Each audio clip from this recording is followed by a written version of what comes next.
था और एक टाइम पे ऐसे लग रहा था जब स्टार्ट लिया फखर जमान ने, मोहम्मद नईम ने, फखर जमान इतने रन नहीं कर सके लेकिन मोहम्मद नईम जिस तरह की बैटिंग कर रही थी तो ऐसा लग रहा था बड़ा इजीली ये रन चेज हो जाएंगे। लेकिन उसके बाद मोहम्मद नईम जब आउट हुए, अब्दुल्ला शफीक जब आउट हुए, जब दोनों श्रीलंकन जो बैट्समैन थे जो बैटिंग कर रहे थे राजापक्से और कुशाल परेरा, तो उस टाइम पे काफी स्क्वीज किया कोयटा ग्लैडिएटर्स की टीम ने। कोयटा की टीम वापस आई मैच में, लेकिन जैसे ही बानुका राजापक्सा आउट हुआ, सिकंदर रजा आया बैटिंग पे और उस टाइम पे उन्होंने 30 बॉलों में 80 रन बना दिए भाई कोयटा की टीम के अगेंस्ट, कोयटा की बॉलिंग के अगेंस्ट। क्या कहेंगे जिस तरह से मैच हुआ? यार पहली बात तो यह है कि हमारे लाहौर ने मैच जो है ना कोयटा को हरा दिया, तबाही का मैच जीता और बहुत आला जो है लाहौर खेल के जीता है। तो बात पहले तो करते हैं कोयटा की बॉलिंग के ऊपर, ठीक है। एक तो है उस्मान तारिक, ठीक है, पता नहीं उसको कौन मशवरा देता है कि ऐसे बटे बॉलर को खिला दो, जो एक इलीगल है, जिसके ऊपर रिपोर्ट हुए रिपोर्ट हुआ है उस्मान तारिक का। उसको खिलाने का कहा किसने है पीएसएल में? भाई मेन मैच था, आपने इस्लामाबाद के अगेंस्ट 3 विकेटें ले लिया, फरहान को आउट करके चला गया, वो सेटल बैट्समैन था, उसको बटे मार के आउट हो गया। उसके बाद फिर इसमें जब अब्दुल्ला शफीक को आउट किया, उसके बाद कुशाल परेरा को जब ये बॉलिंग कर रहा था, वो कह रहा था कि यार ये बटे मार रहा है, उसने इशारा भी किया कि ये बटे मार रहा है, मगर फिर भी 4 ओवर पूरे करके हबीज का बच्चा जाके फिर भागते भागते खुद इंजर्ड हो गया। अच्छा, बॉल भी नहीं गई उसके पास, बॉल फील्डिंग करते हुए इंजर्ड होता है बंदा, डाइव करते हुए इंजर्ड होता है, कैच करते हुए इंजर्ड होता है, बैटिंग करते हुए इंजर्ड होता है। और एक बात यार, एक रूल चेंज करना चाहिए। अगर आपने किसी बॉलर को सस्पेक्ट कर दी है कि उसका बॉलिंग एक्शन आपने रिपोर्ट कर दी है, जब तक उस बॉलर का बॉलिंग एक्शन क्लियर नहीं होता, आप उसको क्यों खेलने के लिए अलाउ करते हो यार? और इन्होंने जानबूझ के खिलाया। इस्लामाबाद सेमीफाइनल था, इस्लामाबाद की मेन टीम है और उनको पता था कि वो हरा जाएगी, इनको चेज कर रही थी कोयटा के अगेंस्ट, और इसने 3 आउट कर दिए, मगर इन्होंने बेईमानी की। और इस वक्त पहले तो मैं कोयटा की फेवर कर रहा था कि यार कोयटा को जीतना चाहिए, ये करना चाहिए। जिस तरह से कोयटा खेलती आ रही थी 10 मैचों में से 7 मैचेस कोयटा ने जीते, और इसके बगैर ही यार खेलती आ रही थी, ड्रॉप कर दिया था जैसे ही कोयटा का अच्छा बॉलिंग एक्शन इसका रिपोर्ट हुआ ना उस्मान तारिक का, साथ ही कोयटा ने इसको ड्रॉप कर दिया था। और बॉलिंग में कोई मसाइल नहीं आए कोयटा की टीम को कि बहुत ऐसे लग रहा हो कि मसले इनको आने लगे। मैचेस इसके अगेंस्ट खेले हैं इन्होंने और इसको सेमीफाइनल में आके खिला दिया, उसको दोबारा खिला दिया और आगे फिर फाइनल में भी खिला दिया। तो ये रूल यार चेंज करने चाहिए। या तो आप जितने भी बॉलर्स खेल रहे हैं ना, या उनके बॉलिंग एक्शन जो भी जैसे भी है, जिसका आपको सस्पेक्ट लग रहा है कि यार इसका बॉलिंग एक्शन थोड़ा बहुत भी खराब है, आप उसका पहले टेस्ट कराओ, जहां पे भी आपने टेस्ट कराना है वहां पे टेस्ट करवा के उसको क्लियर करवा के फिर आप अलाउ करो पीएसएल में खेलने के लिए। पहले आप अलाउ कर देते हो, वो खेल रहा है, फिर उसका बॉलिंग एक्शन रिपोर्ट हो रहा है, फिर उसको ड्रॉप किया है, फिर उसको दोबारा खेलने के लिए लेके आ गए हो। मतलब ये जी भी किस्म की ड्रामेबाजी चल रही है। खिलाने की जरूरत क्या है? आपके पास तगड़े बॉलर है यार, आपके पास पूरे पीएसएल की टीम में से किसी के पास इतनी अच्छी बॉलिंग नहीं है जितनी आपके पास है। उसके बावजूद आप इस तरह के इलीगल जो है रिपोर्ट हुए बॉलर को खिला रहे हो, और स्टिल वो जिसको भी बॉलिंग कर रहा था मुश्किल कर रहा था, टफ कर रहा था, और वो फिर भी एक्शन के ऊपर। मसला पता है क्या, ऐसा नहीं है कि बहुत ज्यादा टर्न हो रहा है उस्मान तारिक का, कोई इतना टर्न नहीं हो रहा, हल्का थोड़ा बहुत टर्न हो रहा है, बॉल करते हुए रुक जाता है बीच में भाई, 3-3 4-4 5-5 सेकंड के लिए रुक जाता है एक्शन, बॉलिंग एक्शन में अपने में पॉज लेता है। इतने बड़े बड़े उतने में बैट्समैन का जो एक कहते हैं ना कि ट्रिगर मूवमेंट जो होती है, वो पहले ही बैट्समैन भी डिस्टर्ब हो जाता है, कंफ्यूज हो जाता है कि यार ये कर क्या रहा है, कभी ये जल्दी बॉल फेंक देता है, कभी ये रुक जाता है, करूं तो करूं क्या। चलो ये तो हो गया उनका वो वाला मोहम्मद आमिर का क्या हो गया जो था रिपोर्ट हुआ, ये तो होगा दूसरे साइड पे। अब आते हैं हम अपने किंग आमिर, ठीक है, जो सारा साल बैठ के टीवी के ऊपर टेक्निक्स बता रहे होते हैं कि बॉलर को कौन सी बॉल करनी चाहिए। नो डाउट अच्छी बॉलिंग करते रहते हैं, मगर आपको मेन मैचेस के अंदर कौन सी तकलीफ हो जाती है? आपसे बड़ा मैच और कौन सा बड़े मैचेस कौन से होते हैं? आपने 2017 के बाद कौन सा ऐसा मैच है, किसी लीग का भी मैच बता दो आपने मुझे कि ऐसा मैच कभी जितवाया हो। हाँ 2017 आपको इसके लिए 8 साल हो चुके हुए हैं।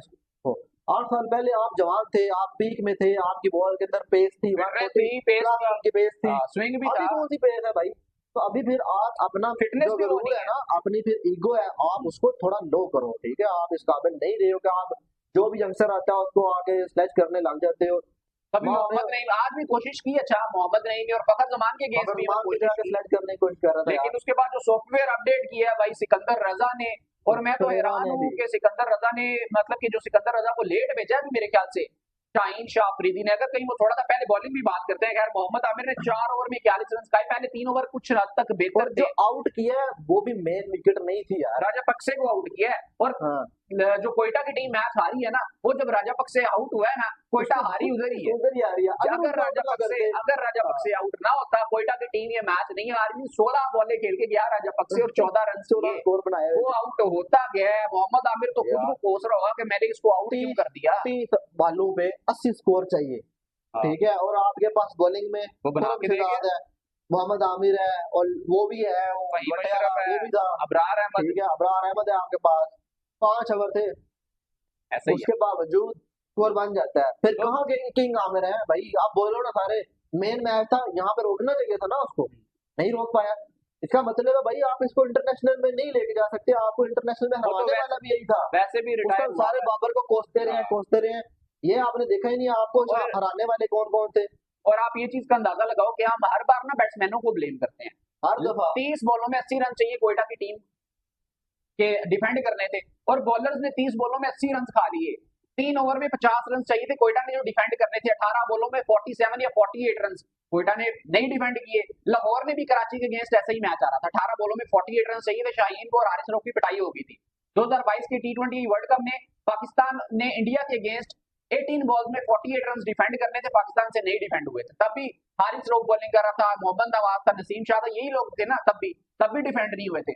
तो मतलब कि हम हारते जब भी बॉलर से हैं, बॉलर्स कुटापा खा जाते हैं, बॉलर्स रन खा जाते हैं, और हम मुद्दा उठा के बैट्समैनों पे डाल देते हैं। बॉलर ना डिफेंड करने के काबिल है, ना इनको विकेटें मिलती हैं। टारगेट रोकने के काबिल है। ये टारगेट बनता जा रहा होता है, इनके आने के बाद इतना ज्यादा बन जाता है, बंदा कहता है यार इससे अच्छा बैट्समैन को बॉल दे दो, क्या पता वो कम खाए, ये इतनी मार खाते हैं। 4 ओवर में 41 रन खाए मोहम्मद आमिर ने, 1 विकेट मिली, और जो विकेट मिली वो शायद अगर ना मिलती तो कोयटा की टीम मैच जीत जाती। लेकिन बानुका राजापक्सा को मोहम्मद आमिर ने आउट किया, और उसके बाद जो सूरत हाल हुई, सिकंदर रजा जैसे ही आया आते साथ उसने चौका मारा, छक्का मारा, मैच उसने साथ ही मोमेंटम जो था वो चेंज कर दिया एकदम से। 2 बॉलों में बना दिए, जहां पे आमिर साहब विकेट लेके यूजलेस विकेट लेके खुश हो रहा था और पटर पटर पटर करी जा रहा था ग्राउंड में, यहाँ से इधर तक घूम रहा था, कभी इधर घूम रहा था। किंगू शिंगू कोई नहीं रहे भाई साहब, बुढ़े हो गए, रिटायरमेंट लो, जाके आईपीएल में जाके ड्रिंक सर्व करो, खिलाएंगे वो भी नहीं तुम्हें, क्योंकि वो भी अच्छे बॉलर को खिलाते हैं। खुरम शहजाद ने 4 ओवर में, खुरम शहजाद को 4 ओवर में 46 रन पड़े, जिसके बारे में हम बोल रहे थे कि शायद यार ये ऊपर से आउट कर दे किसी को।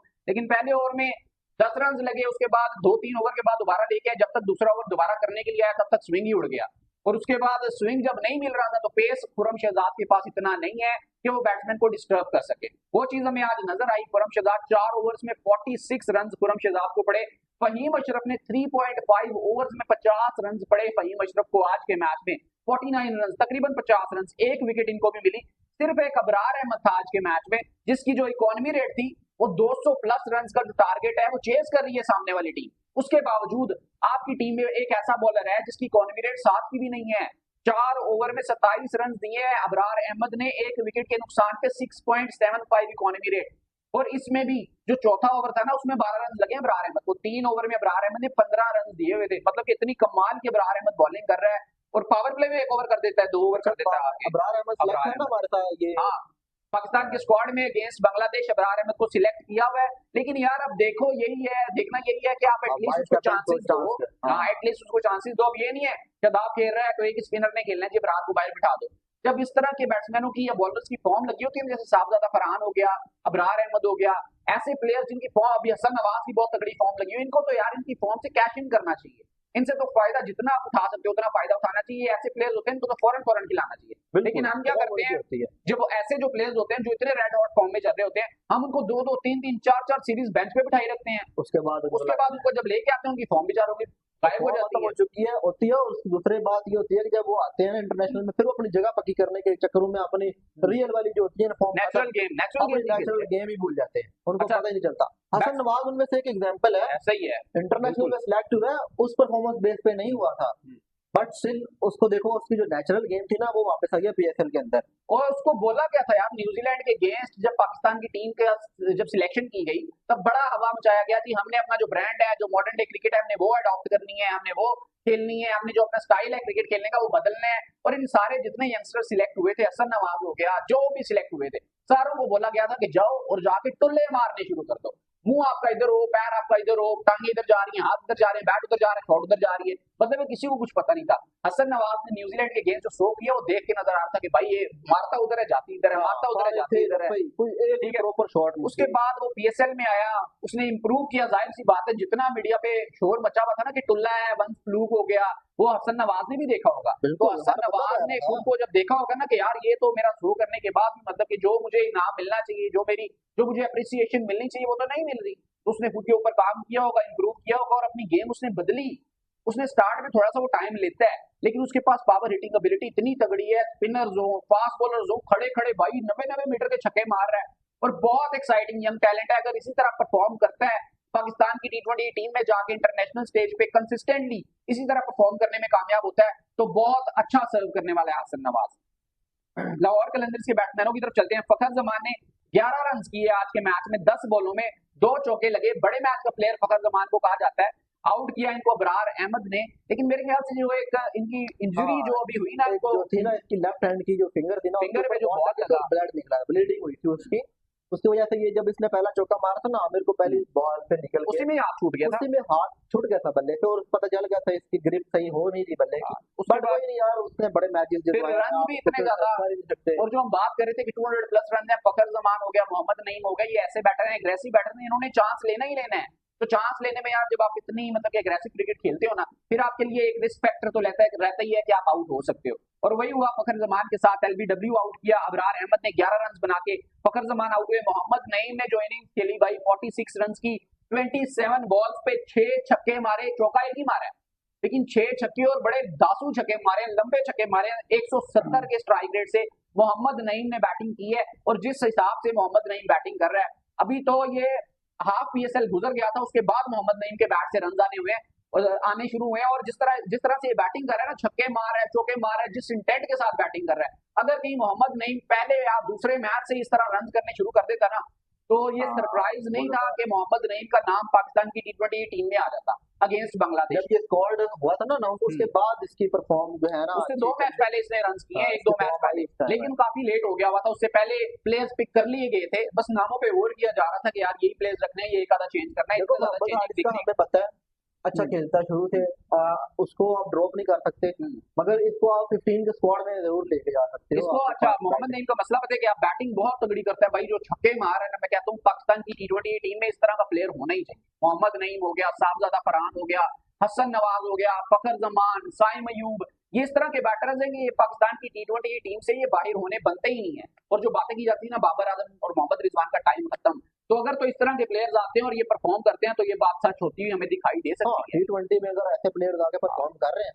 तो जरूरत नहीं है फिर तो ये सच होता है, हमें दिखाई दे सकता है। मगर देखो यहाँ पे आप किसी बड़ी टीम के अगेंस्ट खेलते हो ना, मसला आ रही है, तो फिर ये वाले प्लेयर नहीं चलते, क्यों? फिर आपको वो जो तगड़े बड़े भाई होते हैं ना, फिर आपको सर्कल बड़े लड़के फिर आपको ले जाने पड़ते हैं, फिर आपको भी बड़े लड़के, तो इसलिए खैर यही एक चीज हमें देखनी पड़ेगी कि बाबर आजम ने, मोहम्मद रिजवान ने, शाहीन जाफरी, ये ऐसे जो प्लेयर्स हैं इन्होंने बड़े स्टेज पे परफॉर्म करके दिखाया हुआ है। ऐसे होते हैं कि आपको कभी कभी आपको ऐसा जितवा के देते हैं, जिस तरह आप श्रीलंकन की बात करते हैं, मिकी अर्थर जब उनका कोच बना तो उन्होंने यंगस्टर की टीम पूरी, कुमार संगकारा, ये जितने सारे रिटायरमेंट हो जाते हैं, ठीक है, पुराने निकल गए थे सारे, पुराने निकल के नई टीम आती है। आप ये भी देखो चली जाती है। जब पाकिस्तान के जो कोच थे ये मिकी आर्थर, तो इनकी कोचिंग में सरफराज अहमद की कैप्टनसी में शादाब खान यंगस्टर था आया, बाबर आजम 2015-16 में आया था, तकरीबन यंगस्टर था, फखर जमान को लेके आए, इमाद वसीम को हम लेके आए, फहीम अशरफ तकरीबन उसी एरिया में आया था, उसी टाइम में आया था। तो हमने मिकी आर्थर की कोचिंग में बड़े प्लेयर्स डेवलप होते देखे हैं। माइक हेसन की कोचिंग में भी यही चीजें मैंने देखनी है, हमें देखनी है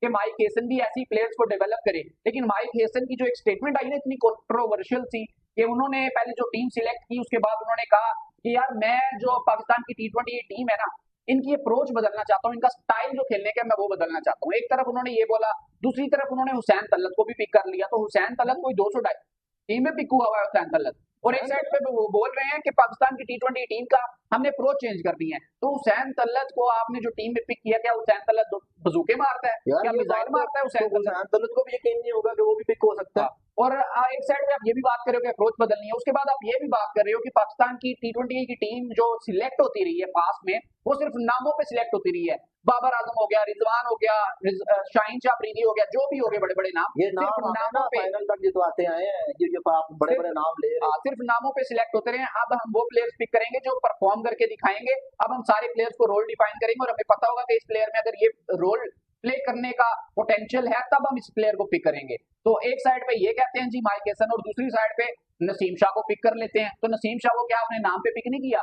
नसीम शाह के लास्ट 3-4 मैचों में 4-4 ओवर में 50-50 रन उसने खाए हुए हैं। नसीम शाह की कौन सी परफॉर्मेंसेज हैं?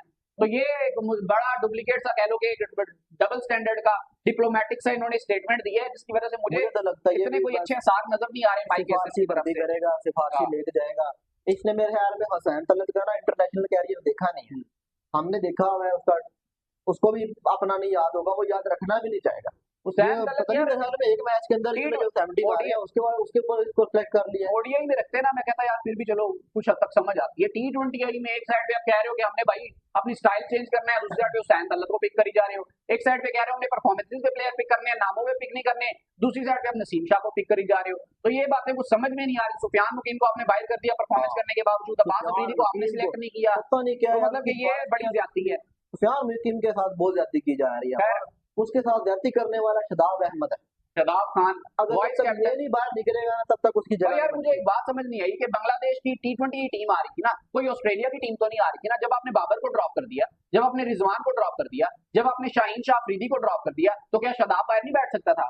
क्या नसीम बाहर नहीं बैठ सकता था? खेलने देते हो बैट शाह को, नसीम के छोटे भाई को खेलने देते हो, किसी यंगस्टर को, अली रजा को ले जाते, किसी और को ले जाते। 145 प्लस पेस है। सुफियान मुकीम को खेलने देते शादाब खान की जगह पे। मतलब कि ऐसी कौन सी कोई आफत आई हुई थी कि शादाब ने खेलना ही खेलना है? अब फखर भी खेल रहा है, साइम अयूब है, फखर जमान है, साहबजादा फरहान है, सलमान अली आगा, शादाब खान, नसीम शाह, फहीम अशरफ, खुशदिल शाह, मतलब सारे खेले हुए प्लेयर्स हैं। कोई प्लेयर ऐसा नहीं है जिसके पास T20 का एक्सपीरियंस ना हो या पाकिस्तान टीम में ना खेला हो। और उसके बावजूद अगर आप बांग्लादेश से एक भी मैच हारते हो तो फिर लानत वाली बात नहीं है सही बात कि वो आपको चपेट मार के अगर आपका मुंह रख के चले जाए। मुझे तो शक है ये हरा देंगे इनको जितना। खैर वापस आते हैं आज के मैच में। अब्दुल्ला शफीक ने फिर 41 रन किए जी 28 बॉल्स में, बड़ा खूबसूरत खेल रहा था जितना भी खेला है। जो एक हम बात कर रहे थे कि अगर अब्दुल्ला शफीक इनिंग्स को एंकर करता है और कैरी करता है 18वें 16वें 17वें 18वें ओवर तक, तो लाहौर के लिए चीजें आसान हो जाएंगी। लेकिन अब्दुल्ला शफीक जल्दी आउट हुए। 41 रन उन्होंने किए 28 बॉल्स पे, 146 का स्ट्राइक रेट था उनका भी, बड़ा अच्छा खेल के गए। कुशाल परेरा ने बीच में स्टार्ट बड़ा अच्छा लिया, बीच में थोड़ा स्लो हुए, लास्ट में फिनिश बड़ा अच्छा किया, 62 रन किए, 31 बॉल्स पे 5 चौके 4 छक्के। अब बानुका राजपक्से जो है ना, 16 बॉलों में 14 रन करके गया, एक चौका एक छक्का, 2 बॉलों में 10 रन बनाए बानुका राजपक्सा ने। उसके बाद 14 बॉलों में सिर्फ 4 रन बनाए हैं। मतलब इतने डॉट्स खेले राजपक्सा ने, और जब तक राजपक्सा खेलता रहा ना कुशाल परेरा के साथ, राजपक्से की जो नहुसत थी ना वो कुशाल परेरा पे भी पड़ी रही। अच्छा कुशाल परेरा दोनों का नहीं लग रहे थे, जब वो दोनों खेल रहे थे तो उसे भी लग रही थी। वो दोनों से नहीं लग रहे भाई यार या तो तू मार रहा है या मनु मार दे, दोनों के रन नहीं लग रहे। ना कुशाल परेरा से बैटिंग हो रही है ना राजपक्से से बैटिंग हो रही है। वो तो मोहम्मद आमिर आया, राजपक्से को उसने आउट किया। अच्छा राजपक्से को कोयटा की टीम क्रेडिट जाता है आमिर ने आउट किया, आमिर को क्रेडिट जाता है कि लाहौर को। उसके बाद लाहौर की जो टीम थी ना वो कह रही होगी कि आमिर भाई बहुत अच्छा किया है। साथ कुशाल परेरा था वो भी कह रहा होगा बहुत अच्छा किया है, और राजपक्से खुद भी कह रहा होगा बहुत अच्छा किया कि भाई आपने मुझे आउट किया। मतलब कि सारे खुश हो गए।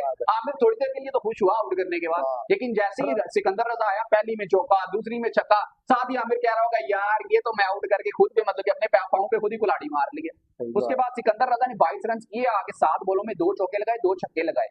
खैर इस तरह से इन्होंने फिनिश किया जी। कोयटा की अगर बैट्समैनों की तरफ देखें, साउथ शकील 4 रन किए 6 बॉलों में।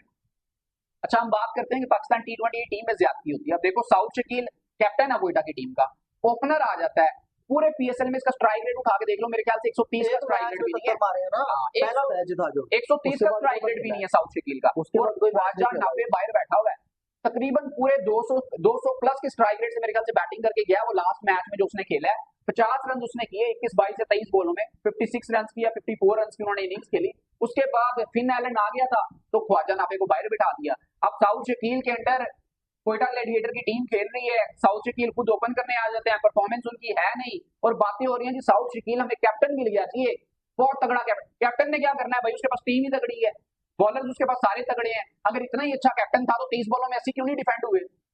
हाँ करता ना, इतनी अच्छी अपने बॉलर्स रोटेशन अच्छे करते। आप तो बॉलर की कौन सी कमी थी इसके पास? अच्छा बॉलर इसके पास है, यूज करता उनको। सारे तगड़े प्लेयर्स आपके पास मौजूद हैं। आप बोंदल के हो, वो शाहीन शाह अफरीदी, वो डगआउट में बैठा हुआ 30 बॉलों में 80 रन चाहिए, बानू का राजापक्ष से हाँ, आउट होकर वापस आ रहा है, बैठा वो हुआ बैठा शाहीन शाह अफरीदी रिलैक्स बैठा हुआ है, फुल खुश मूड में। उसे पता था, उसे इतना यकीन था कि भाई 30 बॉलों में 80 रन हमने बना लेने। बन जाते मतलब हैं। कि जो मैं बात कर रहा हूँ ना, राजापक्से जब आउट हुआ तो लाहौर की टीम भी खुश, शाहीन शाह अफरीदी भी खुश, खुशाल परेरा भी खुश, राजापक्से खुद भी खुश, आमिर थोड़ी देर के लिए खुश, जैसे ही सिकंदर रजा आया आमिर ना खुश। तो खैर ये हुआ जी। बात है। अगली 2 बॉलों पे तो एक चौका हाँ। लग गया, एक छक्का लग गया, कहाँ खुश होना था। उसके बाद अब ख्वाजा नबी के साथ ज्यादती कर रहे हैं। खैर उसके बाद फिन एलन आया जी, 12 रन उन्होंने किए, 11 बॉलों में 2 चौके लगाए। राइनी रोसो ने जो 2 आउट होने के बाद काउंटर अटैक किया, उन्होंने एक पंच लाइन बता दी थी भाई, उन्होंने बता दिया था कि भाई आज के मैच में बेशक 2 आउट हो, 3 आउट हो, 4 आउट हो, हमने इसी तरह से खेलना है, हमने 200 रन ही लगाने हैं बोर्ड पे। 22 रन उन्होंने किए, 11 बॉलों में 4 चौके, 1 छक्का, 200 का स्ट्राइक रेट। उसके बाद हसन नवाज ने 76 रन की इनिंग्स खेली, 43 बॉल्स पे 8 चौके, 4 छक्के, 176 का स्ट्राइक रेट। अच्छा अब ये देखो, हसन नवाज के 76 रन सबसे हाईएस्ट, सेकंड हाईएस्ट रन है जो है वो 29 है अविष्का फर्नांडो के, मतलब 76 पहले हाईएस्ट, तो उसके बाद किसी का 50 भी नहीं है। और 50 इसी भी वजह नहीं से है। कोयटा की जो टीम है ना, वो 250 के आसपास भी जा अच्छा, सकती पता क्या 2 ओवर तो भी बीच में उसमें 3 आउट हो चुके हैं और है। 170 17 ओवर में 170 रन 17 पे और 18 4 आउट थे, मतलब कि 18वें और 19वें ओवर में 2 जो ओवर थे, 18वां और 19वां, उसमें सिर्फ 8 रन आए और 4 आउट हो गए, 4-5 आउट हो गए 2 ओवर के अंदर अंदर। और ये जो एक था ना, ये टर्निंग पॉइंट, स्कोर जो है अभी ये पीछे रहे, जिस तरह ये राजापक्सा आके इनको 15 बॉलें 16 जो है 16 बॉलें खेल गया। बैक करके गया है ना, इसी और अगर तरह कहीं उनको भी लॉस हुआ है। अगर कहीं शाहीन शाह अफरीदी ये एक स्टेप ले लेता, उसने अब ये जो राजापक्से को लेके आया, सिकंदर रजा इतने टाइम से लाहौर कलंदर्स की टीम के लिए खेलता आ रहा है, अपने प्लेयर्स का पता होना चाहिए यार कि ये प्लेयर में इतना पोटेंशियल है। हम बाहर बैठ के बोल रहे थे कि अगर सिकंदर रजा को पहले भेज देना, सिकंदर रजा शायद 1-2 ओवर पहले मैच खत्म करके चला जाएगा। और अगर वाकई सिकंदर रजा को बानुका राजापक्से की जगह भेज देता शाहीन शाह अफरीदी, उसने मैच साइड करके 2 ओवर पहले चले जाना था। लेकिन खैर अभी भी जीत गई लाहौर कलंदर्स की टीम। अगर तो कहीं लाहौर की टीम हार जाती तो बड़े सवाल उठने थे शाहीन की कैप्टनसी पे, लेकिन सारे बात वही है कि पाकिस्तान में ये कल्चर है कि जब हम जीत जाते हैं ना, तो फिर जितनी भी गलतियां होती हैं उस पर कपड़ा डल जाता है। तो अब जीत गई लाहौर की टीम, तो अब जितनी भी गलतियां हैं वो छुप गई हैं। अब कोयटा की बात कर लो, हार गया ना, आप सारा काल चट्टा निकल है। सारे प्लेयर सामने देंगे, और जो आप एक मेन प्लेयर के ऊपर रिलाई कर रहे थे, आमिर आमिर आमिर आमिर, वो आखिरी आखिरी मैच में, फाइनल मेन मैच में ऐसा कोई करके गया, गंद करके गया कि बंदा कहता है आप इसको कौन सिलेक्ट करेगा। और आमिर के फैंस अभी भी आ जाते हैं यार, मैं खुद आमिर का बहुत बड़ा फैन हूँ, ठीक है, लेकिन उस बंदे ने, जिसने जो पाकिस्तान का नहीं सोच रहा, जो अपनी कंट्री का नहीं सोच रहा, जो बोल रहा है कि यार मैं आईपीएल खेलने के लिए तैयार हूँ, मतलब जो ऐसे ऐसे स्टेटमेंट दे रहा है, फिर मैं तो लानत भेजता हूँ यार ऐसे बंदे। ऐसे किंग के ऊपर हम लानत भेजते हैं जिसको आप, और है भी फिक्सर है यार, वन से फिक्सर इज ऑलवेज। उसके बाद अविष्का फर्नांडो ने जो 29 रन किए 22 बॉलों में, दिनेश चंदीमल 22 रन किए 13 बॉलों में 2 चौके लगाए, फहीम अशरफ बड़ा अच्छा फिनिश करके गया 28 रन 8 बॉलों में। लास्ट जो ओवर था ना, अच्छा 20वां ओवर, 18वां 19वां बहुत अच्छा ओवर हुआ। 20वां ओवर फहीम अशरफ ने जो खेला उसमें 23 रन मारे। उसके बाद फहीम अशरफ जो अपना पहला ओवर करने के लिए आया, उसमें फहीम अशरफ ने 23 रन दिए, तो जितने मारे उतने ही रन दे दिए, तो फहीम अशरफ ने कोटा अपना पूरा बराबर कर दिया। पूरा कर गया था भाई, जितने मैं खाते उतने मैं खा भी लिया, ठीक है। शाहीन अफरीदी की बॉलिंग आज के मैच में, पिछले मैच में भी तगड़ी बॉलिंग, आज के मैच में भी तगड़ी बॉलिंग। जब टीम से ड्रॉप किया, इनको झटका इनको मिला, तो उसके बाद से तगड़ी फॉर्म में नजर आ रहे हैं। 4 ओवर में 24 रन दिए शाहीन शाह अफरीदी ने, 3 आउट किए, सिर्फ 6 का इनका इकोनॉमी रेट था। सलमान मिर्जा आज के मैच में पिटाई लगी इनकी, लेकिन बड़ा अच्छा टैलेंट है, इंप्रेसिव टैलेंट है, लंबी क्रिकेट खेलेगा, रेड बॉल क्रिकेट खेलेगा, बेहतर होता चला जाएगा। 4 ओवर में 51 रन सलमान मिर्जा ने दिए, 2 आउट इन्होंने किए। हारिस रऊफ 4 ओवर 41 रन, 2 विकेटें हारिस रऊफ को मिली। हारिस रऊफ का यार ऐसे है जैसे कोई, मतलब कि लाइट का स्विच है ना, तो ऑन कोई करता है फिर कोई बंद कर देता है, फिर कोई ऑन करता है फिर कोई बंद कर देता है। तो इनका ऐसा ही हिसाब चल रहा है कि एक मैच में परफॉर्म करते हैं, अगले में नहीं करते, फिर एक में परफॉर्म कर देते हैं, फिर एक में नहीं करते। तो कंसिस्टेंसी मिसिंग नजर आ रही है हारिस रऊफ में, तो ज्यादा होती है ये, हर दफा ही हमें नजर आती है, कोई एक दफा भी नहीं, हर दफा ही नजर आती है। फिर सिकंदर रजा ने 4 ओवर में 43 रन, 1 विकेट, इनको मिली 10.75 इनका इकोनॉमी रेट था। रिशाद हुसैन 4 ओवर में 42 रन, 1 विकेट इनको भी मिली। अब रिशाद हुसैन बांग्लादेश की टीम में भी खेलते हुए दिखाई देंगे। खैर मजा आ गया जी मैच का, मैच हुआ बड़ा तगड़ा। मैं तो यार दुआ कर रहा था, उम्मीद कर रहा था कि कहीं सुपर ओवर हो जाए तो मजा आ जाए, क्योंकि फिर पूरे पीएसएल में 2025 में सुपर ओवर हमें देखने को नहीं मिला। खैर मुबारकबाद देते हैं हम लाहौर कलंदर्स की टीम को, और कोयटा के जो फैंस हैं जो हार्ट ब्रोकन होंगे उनके लिए हम यही बोलेंगे भैया अगले पीएसएल का इंतजार करो। बेहतर है कि आप यंगस्टर्स को ट्राई किया करो ना, आप बड़े बड़े प्लेयर्स को, बुढ़े प्लेयर्स को ना लेके आया करो। कोयटा की टीम कभी आपको अच्छे यंगस्टर प्लेयर नहीं होते देती हैं, यार, और हमेशा यंगस्टर्स ही आपको परफॉर्म करके देते हैं, आप हमेशा बड़े प्लेयर के साथ नहीं खेल सकते हो यार। मतलब कि कोयटा की टीम एक वाइड टीम है जो आपको कभी भी कोई भी प्लेयर प्रोड्यूस करके नहीं देती।